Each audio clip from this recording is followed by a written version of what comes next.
कामयाब हुए।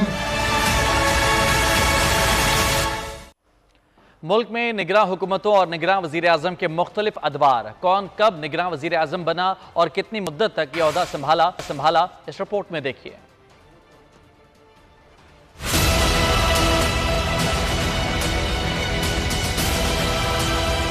पाकिस्तान की सियासी तारीख में 1977 के इंतखाबात के बाद पहली बार आम इंतखाबात के लिए निगरां हुकूमतों का मुतालबा किया गया। 1990 में गुलाम मुस्तफ़ा जतोई पाकिस्तान की तारीख के पहले निगरां वज़ीर आज़म मुकर्रर हुए, जिनकी मुद्दत 3 माह थी। मीर बलखशेर मज़ारी 18 अप्रैल 1993 से 26 मई 1993 तक निगरां वज़ीर आज़म रहे। मोइन कुरैशी 18 जुलाई 1993 को निगरां वज़ीर आज़म बने और 19 अक्टूबर 1993 तक इस ओहदे पर फाइज रहे। मलिक मेराज खालिद ने 9 नवंबर 1996 से 17 फरवरी 1997 तक बतौर निगरां वज़ीर आज़म अपने फ़राइज़ अंजाम दिए। मियां मोहम्मद सोमरो 16 नवंबर 2007 से 24 मार्च 2008 तक निगरां वज़ीर आज़म रहे। उन्होंने 4 माह और 8 दिन तक मुल्की इक़्तिदार की निगरानी की। सुप्रीम कोर्ट के साबिक़ चीफ जस्टिस नासिरुल मुल्क ने निगरां वज़ीर आज़म के तौर पर 1 जून 2018 से 18 अगस्त 2018 तक मुल्क का इंतज़ाम संभाला।